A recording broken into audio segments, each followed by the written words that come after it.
Hi everyone, welcome to my channel. Stef Fernandez here, and in today's video I'll be sharing with you my top 10 nail art hacks that I wish someone told me when I first started my nail art journey. Nail art is something I'm fully obsessed with. If anyone follows me on Instagram or on the previous channel I was featured on, I'm fully into pigments, painting, glow in the dark, anything that's crazy and freaky on your nails. Here are some of my favorite hacks. Okay, it might seem silly, but it really is important. Make sure you invest in the correct products. Now, when I say products, I mean gels and brushes. The use of products may vary depending on the type of art that you're looking to do on your client. Overall, I suggest using art gels that are specific for art, of course, or gels that are really rich in pigment. It will save you time, and also you won't have to go for that second coat to make sure there is full coverage. When it comes to brushes, I definitely recommend experimenting with as many brushes as you can.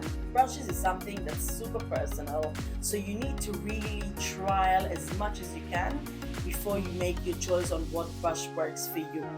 But I definitely do recommend using brushes with soft bristles. If you use brushes that the bristles are stiff, hard or plastic-like, it will be harder for you to control the brush and the art will take you longer. Cleaning your brush. Now, when you first get your brushes from the manufacturer or the company, they always use a gluey residue to hold the bristles together so it looks a bit neater and presentable when you first get it.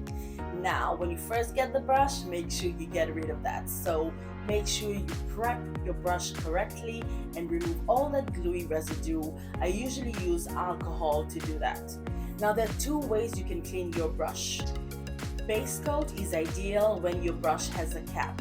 If it doesn't have a cap, sometimes the dust gathers easily in the bristles if it's not covered, and also if it's mistakenly exposed to UV light, it will cure the product that's left on the brush.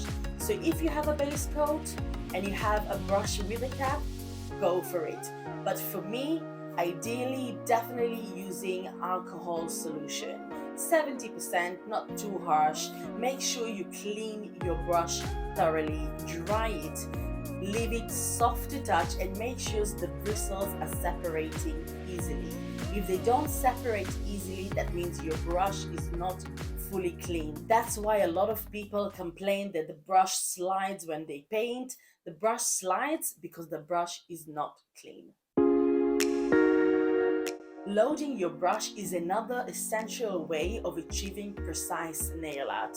Avoid scooping your product onto the brush and leaving the majority of the product on the tip. Instead, you want to press the brush onto the product, load all of the bristles, make sure to spin off the excess gel, and leave an even coat of product on your brush. Applying the correct amount of pressure.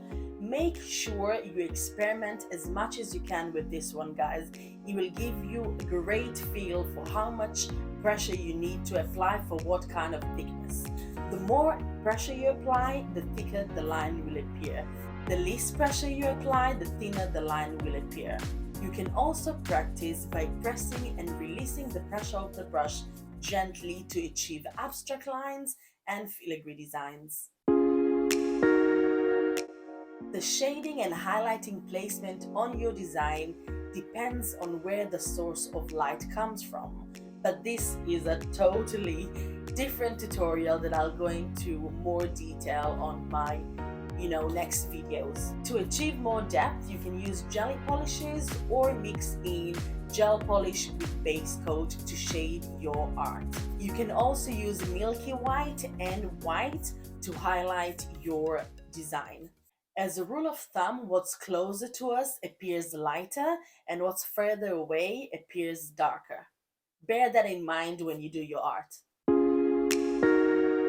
Instead of painting lines with one swift movement, try and break your lines into sections. This will help you achieve more accuracy and it will help you to perfect your outlines and overall shapes. I have no idea what I'm painting on this one, but I'm just here to demonstrate how I'm breaking down some of the lines to help me paint whatever it is I'm painting. Art is geometry. You can use the tools on your iPhone or iPad to mark up the shapes on your art or character. What I tend to do usually is anything that I copy, I break it down into shapes.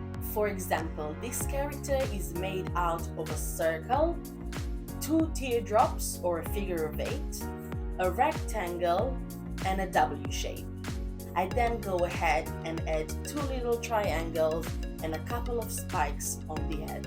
Understanding these shapes helps me copy that onto a nail. It helps me map out my ideal design before I start. Practice on curved surfaces. Practicing sheets are great for line work. Painting on a nail is a different ballgame. For example, when you paint on a nail, you need to adjust some of the shapes because the platform you're painting on is curved and it might appear differently when you look at it from above. For example, let me show you this border I'm painting. I'm painting a thin line at the top and then I'm following it up with a thin line on the side. Because the nail is curved, when I look at the nail from above, it looks like there's no line on the side. I'm going to show you what I mean now by placing two different borders on each side so you can see the difference when you look from above. Practicing on a curved surface will also help you understand where to place what when you do continuous nail art, calligraphy, or general shapes. Make sure you apply a sheer base layer or a light gel color before you do your design. It will help those colors pop more, and also when the light shines through, it won't look like there's any parts that you've painted on that are missing color. It will make the overall design look a lot more neater and smoother. For beginners, I really recommend painting on a matte layer. It really helps the gel grab onto the nail and it's easier to paint on it. And the last one is practice, practice, practice. If you can find 30 minutes a day to watch your favorite Netflix show, you can find 30 minutes a day to pick up that nail brush and paint. Don't feel disheartened or disappointed if your nail art game doesn't improve as quickly as you'd like it to. Consistency is key. Sometimes we allow fear to take over. Remember, fear is the reason why most people have regrets.